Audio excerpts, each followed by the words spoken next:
I Barely Got Here is a collection of stories and conversations based on 24 years in law enforcement. You have the right to be disturbed by some of the content or disagree with the viewpoints. Anything you hear can and will be dosed with sarcasm and dark humor. You have the right to know that discussions will often be graphic with language and themes that are intended for a mature audience. Do you understand your rights? Then buckle up, Buttercup. We're going 10-8. Welcome back to I Barely Got Here. I'm your host, Kevin Booncher. Tonight's episode, Bosnia Part 3. If you've been listening to the last couple of episodes, I appreciate it and hope you found them entertaining as much as those of us who went still entertain ourselves remembering the stories. If you hadn't had a chance to listen to episodes number 29 and 30, I'd suggest you listen to them before this one to give it some perspective. I've explained the general makeup of the local police, what they did, how we are supposed to interact and monitor their activities. And the bottom line was they worked around us as a nuisance and continued with business as usual, forcing people out of their homes in the middle of the night, smacking people around for no cause, and preventing people from moving to town or even visiting, among other things. I'm sure there were things that they did that were lawful and proper and good, but no one ever came into our office to tell us of what they did right. Kind of like here at home. A lot of complaints about questionable or bad things, not so many, hey, I just wanted to drop by and let you know this cop did a great job. As with many of these police states from the old Yugoslavia bloc, there are way too many cops, they didn't get paid much, if at all some months, and hiring was based on who you knew and your nationality. And with unemployment at such a high rate, no one wanted to rock the boat and get fired for trying to do the right thing. They're nice enough to us, like I've said, never threatened or caused us any harm. Some of them didn't have guns. Some would have a handgun, but only a few bullets for it. There was a shortage of cop cars, so they'd do as much as they could on foot, and when necessary, they'd pile in 4 or 5 deep in one of their few cars to go do whatever. Their uniforms are hodgepodge together sometimes. Some of them wore just plain clothes with a police ID. And even though you knew what many of them were doing behind the scenes, you still felt a little sorry for them with regard to their working conditions and equipment shortages. There are a couple of stories I remember that really drove home the difference between their idea of due diligence to protect the public and what we do here at home. There's a report of someone finding what they thought was an unexploded landmine just a few feet off the edge of a sidewalk in town. It wasn't the downtown, but it was in an area that was definitely traveled by citizens on their way here or there.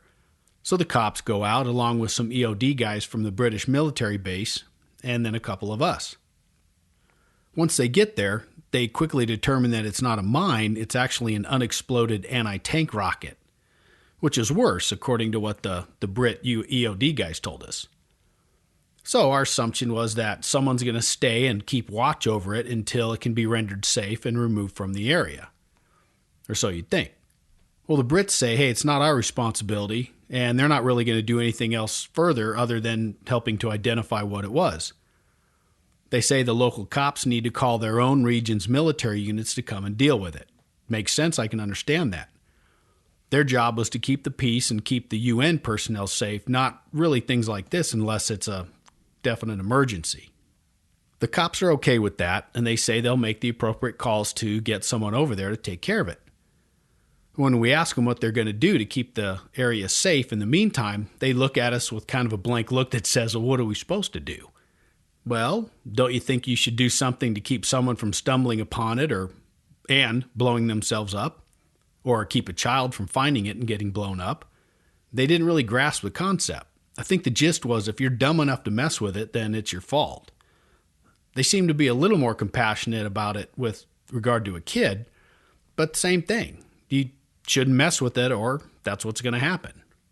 So we tried to convince them of the need to do something to keep the public safe. A cop posted there would be the best. It wasn't like they didn't have any extra cop laying around, literally, and it wouldn't need one of their cop cars. Well, that was scoffed at, so then we asked if they could put up like some crime scene tape or some cones or, just something to act as a warning to anybody walking by. No, they say we really don't have any of that to spare. Finally, one of the cops picks up a stick, shoves it in the ground near the unexploded ordnance, and then puts a plastic bag over the top of the stick. Kind of looks at us like, there you go, and they walk off. Well, luckily nobody was hurt, and they ended up getting that taken care of. Another story is, Bosnia is a really mountainous place, beautiful place, but it has some pretty scary, sketchy roads. So before the war, the roads were scary, but they're definitely drivable.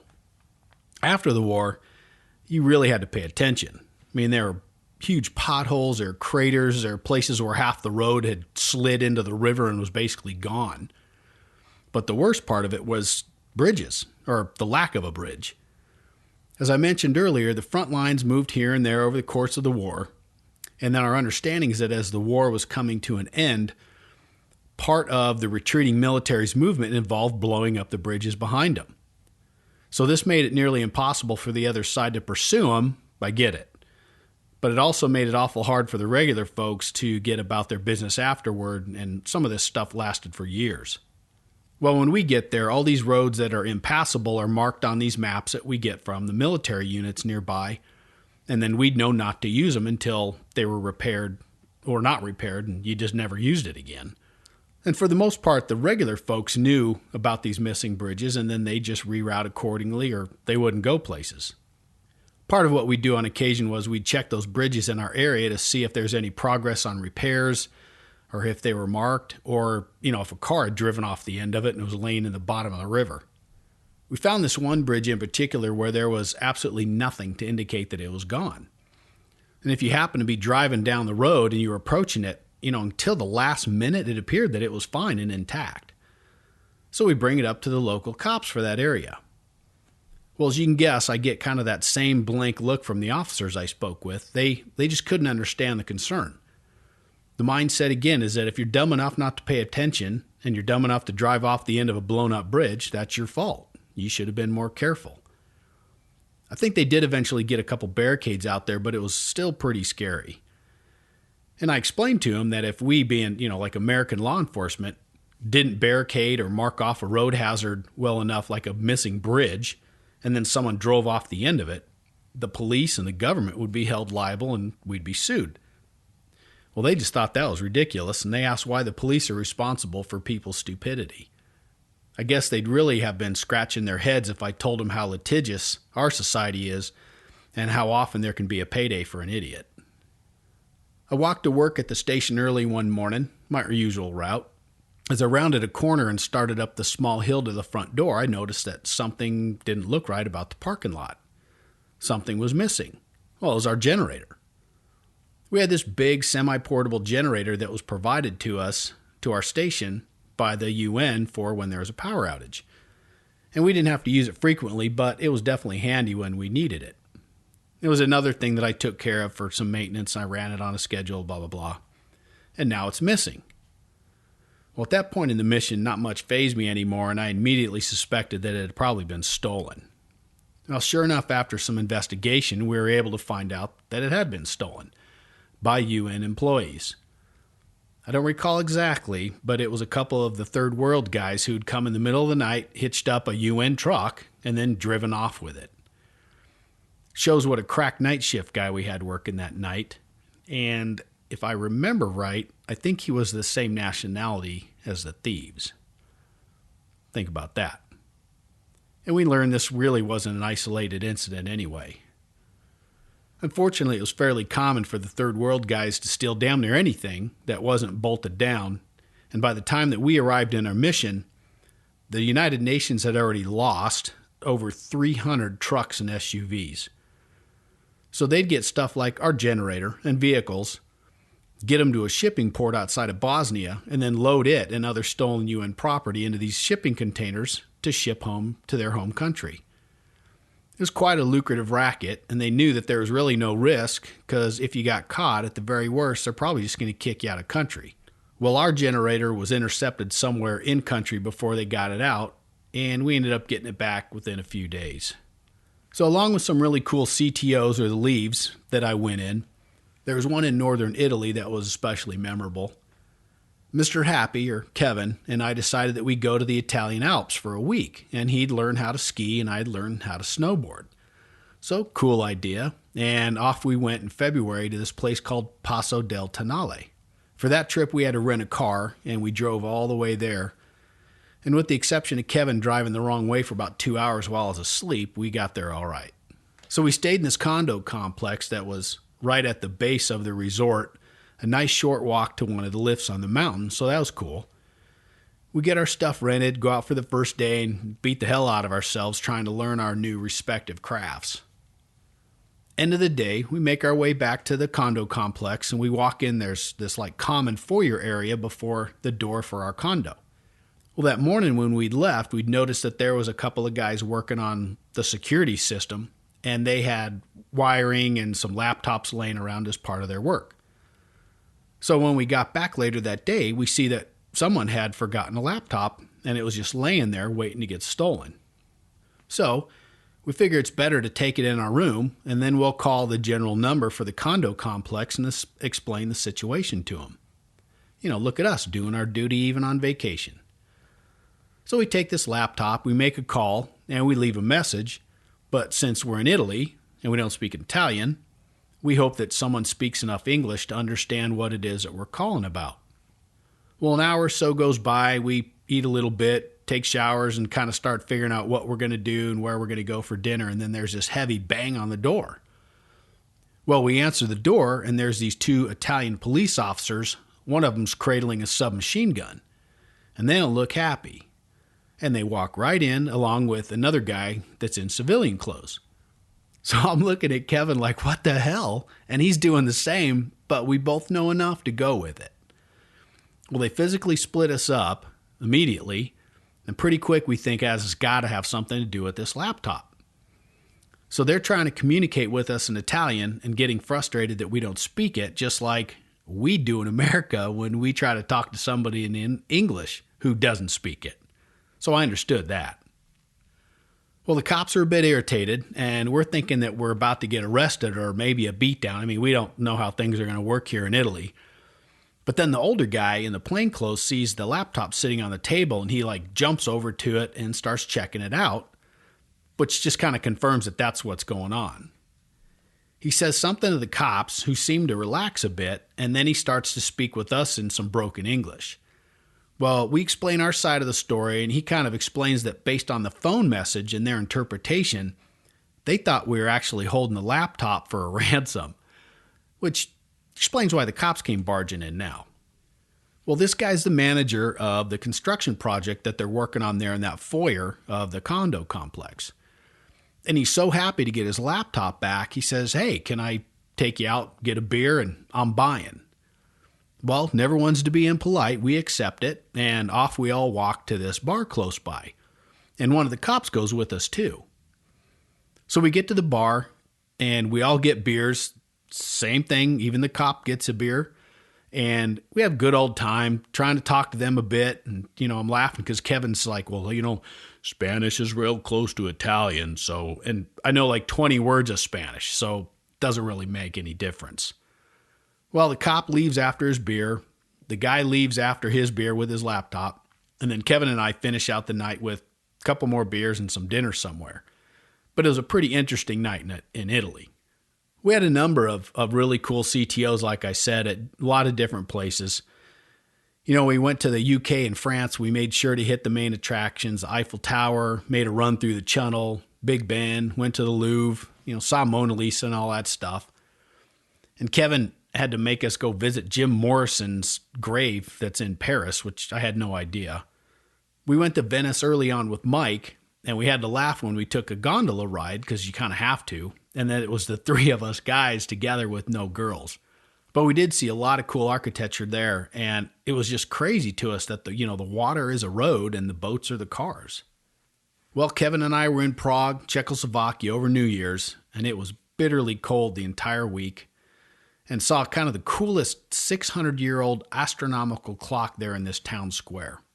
We got lost in Budapest, Hungary all night after pizza and beer, and had to later agree that city had the most beautiful women than any other city we visited during the year. A lot of alcohol was consumed in Germany. Beer halls were frequented, and we visited the Berlin Wall and Checkpoint Charlie. While in Greece, we rode motorcycles all day on this island called Heraklion, which is off the coast. And we visited the Parthenon, the Colosseum, and the Acropolis, and just all these other really cool, amazing historical sites there in Athens. And I took a couple short trips with Jospa to Croatia and visited a number of cool places there, including the coast of the Adriatic Sea, which was just beautiful. I think the most somber and memorable thing that we did on all the CTO trips was a tour of the Dachau concentration camp located near Munich.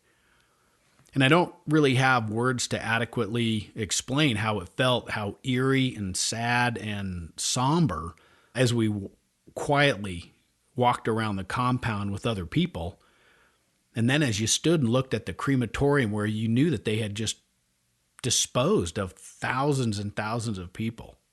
They created a really nice museum there where the old administrative buildings had been when it was running as a concentration camp. And you can learn the history of the place there with lots of information, a lot of pictures, a lot of artifacts. And as terrible a place as it is, it's an important part of the history of World War II or history in general. And I was really glad to have that opportunity to see that. My Nepalese friend Gon was one of my favorite people of the mission, and I really hated to see him leave that March before I went home about 7 weeks later. We had a lot of conversations, and he was so curious as to what America was like. I tried to stay in touch with him, and he had moved to Boston at one point during his immigration process, but I haven't been able to locate him again since then. Right after we all went home, Steve and I had written letters to basically vouch for him with the State Department as part of his trying to immigrate here. And Steve spoke with Gon's immigration attorney at least a couple times for it. The dynamic between those three Nepalese guys was just really funny to watch. I can't tell you how much entertainment we got out of them, the way they interacted with us, with Tapa demanding to drive and poor Gon always caught in the middle, and Sethi was just quiet and smiled no matter what was said or what was going on around him. One time we had the three of these guys lined up in the office just, to get some pictures with them, which is one of my favorites. And then we get the idea to try to get them to do the hear no evil, speak no evil, see no evil thing. First, just explaining it to them left all of us laughing as they tried to understand, and they were laughing at us as well. It just didn't make sense to them. And they kept thinking that we were going to do something to him as they were posing, especially Gon, who was supposed to do the see no evil thing. So he just wouldn't put his fingers over his eyes. He just kept peeking out through the cracks of his fingers. And we never did get him to pose quite right, but we had a lot of fun, and we finally took a picture of their best effort, which I actually posted on some of my social media stuff a couple weeks ago if you want to take a look at it. Probably the most memorable and impactful event that I experienced occurred 6 or 7 weeks after I got in country. And by then I'd settled into things. I was living in town, and I'd say I had a grasp of what was going on, didn't have any false expectations anymore, and I just kind of resigned myself to keep on keeping on, as old Joe Dirt would say. There was information received about a possible mass grave located on the outskirts of town near the cemetery. And unfortunately, mass graves were not an uncommon thing during this war, and there was a specific UN organization that dealt with them as they were located. But before they'd come and do their work, the location would have to be confirmed. And this was something that we would be involved in as part of our duties, and seeing as how it was kind of a big deal, I said, I'll go up there with some of the Dutch military guys to check things out. Well, we get out there, and it's really beautiful, and it's green. It's hot, though, because it was in June, and then we waited. It's not like there's going to be a sign there posted, mass grave here, with the arrow pointing down. So I honestly didn't even know what we were supposed to do or look for. Well, I hung out with those Dutch guys, and luckily one of them spoke a little English so we could communicate.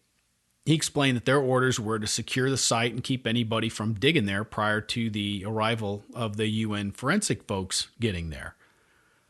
Well, apparently the Dutch base investigators had already confirmed enough to justify calling the UN folks out independent of us. But they weren't going to be able to come today. It was going to be a couple days. All right. So we sat up there all day. Well, not anticipating what I was going to be doing that day, I hadn't brought any food with me. So by the end of the day, I ended up being sunburned because I didn't have a hat either. And then the only thing I had to eat for the whole day was 7 or 8 of these kiwis that the Dutch guys have, which kiwis are really good, but I'd rather not have 8 of them in lieu of some other food. But I was definitely grateful for it, and they gave me some water, again, very thankful. And from our IPTF station, we didn't really have anybody to relieve me or even get up there for most of the day, so I was kind of stuck. Well, late that afternoon, a bunch of locals come driving up the road with a backhoe. And they definitely have a look like they're on a mission, and I learned quickly by watching the interaction with the Dutch guys through their interpreter that they think they're going to start to basically excavate this mass grave. Well, it's a problem because by protocol, the UN is supposed to be there to document and do the work, not any of the various factions that are in Bosnia. And there's one guy doing most of the talking. He's waving his arms and, being loud. And the rest are carrying their shovels and picks and everything. And none of them are looking very happy because they're being told they can't dig. So the one Dutch guy calls his boss back at his base, has a real short conversation, then he hangs up his phone or his radio. So through the interpreter, he tells these guys there will be no digging until the UN arrives. If you try to dig, we will stop you however we see necessary. And we're going to be on post until the proper UN authorities arrive. And that was it. Not exact quote, but that's pretty much it. So there's a little more posturing on the one guy's part, but they basically knew they were done, and they knew how the Dutch guys worked, so they weren't going to get anywhere. So they basically packed up and drove back down the road. It was just another reason I love those Dutch guys, man. They're just like all about business and being professional. I eventually did get to go home that evening, and I was starving. The Dutch guys kept a post up there of 2 soldiers, 24/7 until that UN contingent arrived a couple days later. And we'd check on them here and there, but there really was no need. Those guys were fine, and nobody was going to mess with them. So the day came for the excavation. It started early in the morning, and we were up there to help document and observe the civilians and the local police if they were to interfere, but everything actually went pretty well. The biggest concern for the folks that lived there was just getting the bodies out and identified for, a proper burial, which is understandable. And once the UN was done determining their identity, the cause of death, other parameters, that's what would happen. So they started digging with the backhoe first, and pretty carefully as they got down below that 3 or 4 foot level, and then pretty quick there were indications of something not right. Well, the first was the odor that started to come out of the initial hole. There's just nothing like the smell of a decaying body, which I've mentioned in prior episodes. And in this situation, there was definitely more than one. And then there was a piece of cloth that they kind of scraped with that backhoe a little bit, and it ended up being a piece of a shirt. So at that point, the backhoe definitely, it still worked, but it was not digging nearly as much dirt. And pretty soon the guys with shovels got in to start digging by hand so that they wouldn't, basically tear these bodies up. Well, the first body was uncovered, and then it was lifted out of the hole, and it was really weird just watching as body after body was uncovered, and then it was lifted out, and then there were other bodies still beneath them. And some of these men and women, they still had their hands tied either behind their back or in front of them with rope or twine, which was just really sad. The bodies were laid into the body bags that were left open up on the ground, and then they would all be examined one by UN forensics people before they were tagged and zipped up and loaded into a truck. And the whole time they were also throwing lime into the hole to try to cut the stench, but it just didn't help much. And then it was hot again, so that made it nastier. Well, we watched as those guys dug in the hole. Some of them would be gagging a little bit, and sometimes they'd slip and step on a body part here or there as they stumbled around, but, they were doing the best they could.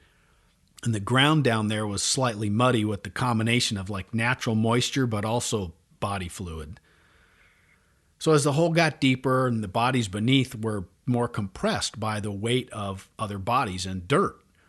And by the time they got to the bottom, kind of the last few bodies, I just always remember there was this one that they pulled out, and clearly that it was maybe 3 inches thick at the most, even, the head, the skull portion, like 3 inches thick. That's with clothes on it still. It kind of reminded me, it reminded me, I don't want to sound callous, but it reminded me of a cartoon where, the steamroller runs over the cartoon character, except this was or had been a person. And when they're finished, that hole ended up having 59 or 60 bodies, all dumped unceremoniously, no markers, like these guys were just taking out the garbage. These people had been some of the very last to stay in Yaitse when the war was in full tilt. They were older people, some kids, some mentally and physically handicapped people, men and women. They'd made the mistake, or they simply couldn't, relocate before the town and its surroundings were overrun by the invading Serbian army. I'm sure in some justified act of retribution, they were all killed in various ways. They're shot, stabbed, strangled, beaten. Some had been killed in town, and some had been basically hauled up to the gravesite, killed right there, but they'd all been dumped in together and then covered with dirt. It's probably one of the most terrible things I've ever seen, and I'll never forget that day of the excavation, and how sad knowing that mass grave was just one of many, many located in Bosnia after the war. I guess the only consolation is that they were located, and at least they were given a proper burial. So after that pleasant story, I'm going to shift gears and tell a story that should at least give you a smile. It was during the winter, and I was pushing some paper around there in the office or the station.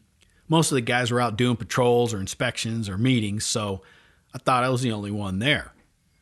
It's pretty quiet, and suddenly I'm startled by these two guys from Ghana, Africa, not to be confused with Gone from Nepal, who were recent transfers to our station. I hear them come banging in through the front door, down the hall, and down into the main office area, yelling my name the whole time with this really heavy accent. Gavin, Gavin! I hear them yelling, and I damn near jump out of my skin because it had just been deathly quiet before that. Well, my mind's racing as I'm thinking of the worst possible things that got these guys so riled up. Somebody gets shot, somebody get run over, a citizen got killed, military is evacuating us, there was a bad car crash, one of those guys got hurt. The list is endless. Well, they round the doorway into the main office area, and they both look okay. I don't see anybody missing an arm or bleeding out, so that took that off the list. So I'm like, what is it, as I'm walking toward them? And man, their eyes are like big as saucers. And since like the majority of the monitors over there, they don't really speak English very well, and they're jacked up like a couple kids on a sugar high, all they can do is point up and say, from the sky, from the sky. I'm like, what the hell? So now I'm trying to figure it out with this new bit of information as they're pulling me and pushing me down the hall toward the front doors.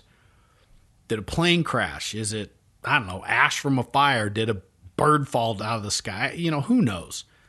All I can do is hope for the best and keep from stumbling as they push and pull me toward that door. Well, we get to the foyer area, and they're pointing frantically out these glass doors to something that's outside. And, I'm looking out there, but I don't see anything but falling snow and a couple people and cars going by. So I start to go out the doors, and one of them grabs my arm and shakes his head and says, no, you can't go out, you can't go out. Again, pointing out the glass door. Well, then I'm like, is it the snow? Are they freaked out about the snow? I'm thinking, come on. So I tell them that things are going to be okay, and I start asking, I'm like, are you afraid of the snow? Well, they don't understand because, one, they don't know the word for snow in English, and I'm pretty sure that Ghana doesn't get any snow, so they probably don't need a word for snow over there. Well, I walk out onto the landing and down the stairs and into the parking lot as the snowflakes are starting to, kind of land on your head and shoulders. Then I turn to face them, and I raise my arms out, and I let the snow land on me, and then I kind of look up so it's starting to land on my face. And I'm telling them, hey, it's okay. It's just like rain, but it's cold and soft. And then I stick out my tongue and catch some snowflakes on it, and I'm kind of laughing now at the whole thing, trying to show them that there's nothing wrong. Well, their faces change from fear to curiosity, and pretty soon they're coming out onto the landing where there's a little accumulation. So they kind of step in it, and they see that it's not going to jump up and get them. And then they tentatively stick their hands out with their palm up and let the snow land on it. And they kind of flinch at first, and they draw them back, and I don't know what they're expecting, but they look in their hand. There's no holes burned through it. So when they see and they feel that it's just cold and soft, they do it again. They collect a little more snow there. Well, finally, they take that big step. They come out, they come down the stairs, and they're with me in the parking lot, kind of standing close. And they stand there with me and doing what I'm doing. They hold their arms out and they kind of tilt their head back, and they're catching that snow on their face and then their tongue. And I look at both of them and I said something like, "You guys are going to be just fine." And I tell them, "I'm going to go back into work. So you guys stay out here and enjoy your very first snowfall." And I still smile thinking about how they're just like a couple of kids truly enjoying themselves in this new thing that they discovered that, not 5 minutes ago they'd been just terrified of. So they stayed out there for a while, and they were pretty wet when they finally came back in. Well, how strange it was for me that a couple men who were, these guys had to be in their mid to late 20s, who had never been in the snow, let alone even knew what it was. And it's a story I've told a number of times from the mission. And I wish somehow I could track those two guys down and reminisce about it. It'd be kind of fun. And even though they loved that snow, there was this one guy he's really skinny. He was notorious for just always being wrapped in a blanket, sitting in front of the electric heater in the office, and he just would not leave unless we made him go out and do something. One of the more important things that happened during our time there was we helped the country through their first democratic election process in history. And it was a busy time, but it was one of those really rare times that you actually felt like, you made a difference. And it wasn't what I'd truly qualify as a democratic process, seeing as how there were stipulations on nationality balance for various places and positions, but it was the closest they'd ever been. And aside from a couple of bombings here and there in some other parts of the country, the day went fairly well. Well, I got through that year, had many other good and bad experiences. I watched as guys that I liked left the mission before I did, and then as my time came to do the same. Like many experiences like that, it was bittersweet leaving people and things that I cared about there to come back home to the people and things I cared about here. Mike, Kevin, and I all left on the same day and traveled most of the way together back to Zagreb and then the flight back across the Atlantic to New York. And from there, we went our separate ways and back to our careers in law enforcement. I still stay in touch with Kevin and Steve, but not really anybody else. I didn't go back to work with Tempe for about 2 weeks, which gave me time to get moved back into my townhouse, get my street bike back up and running, and pick up a brand new truck that I'd ordered with some bells and whistles. And I also visited lots of family and friends to get reacquainted during that time. It was a lot of fun. I went back to patrol as a patrol officer, and they put me on a squad that was just perfect for my schedule, which I was much appreciative for. The police department treated me really well from start to finish on this whole Bosnia gig, and I've always been very grateful for that. The mission helped reinforce knowing what the greatest country we have, and how grateful I am to have been born and live here. No matter how bad things can get here, I assure you that it is worse elsewhere in most every other country. I can't tell you how many of those guys in Bosnia and the countries that we visited wished they could come to America. I better understood what a great department and people that I worked for and with compared to what these other guys had to deal with in these other countries. That experience also helped me prepare for my later promotion to sergeant, having learned how to direct and convince people to work with basically no recourse. And I learned to be more patient. I learned to communicate better. Probably the things that my squad and my SWAT guys back at Tempe would be rolling their eyes at right now. I wrote a lengthy letter to the senator who dealt with funding and related interests with the UN back then. I really put some good time and effort into it, but I never heard anything back. Surprise. I also spoke about the mission at organizational meetings for like the Elks and some similar clubs to, kind of do my part to get the word out. But most of them already knew what a wreck the UN was, which was why they invited me to speak, so I wasn't really getting to the audience I wanted. And then there was Jospa. A couple of months after I got back home, I followed up on my promise to bring her over for a visit.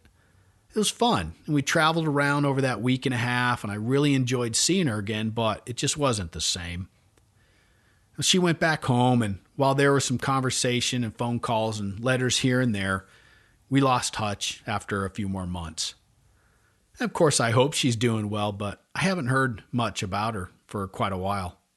You know, you get older and you think back on things like that and you wonder if you should have avoided having a relationship like that at all, given the circumstances. So before I close, I want to thank my old Bosnian mission friends Kevin and Steve for their help with these last few episodes. They've been a huge help on it, and it was really nice catching up with them again. Thanks, fellas. With that, I close this third episode of my Bosnia experience. I hope you enjoyed it as much as I did. Thank you for listening, and if you like the show, please subscribe and post a review, and ask your friends to give it a listen. If you have a question or comment, shoot me an email at ibarelyGotHere@gmail.com, and you can also follow me on Instagram and Facebook. IPTF Captain Buncher is 10-7.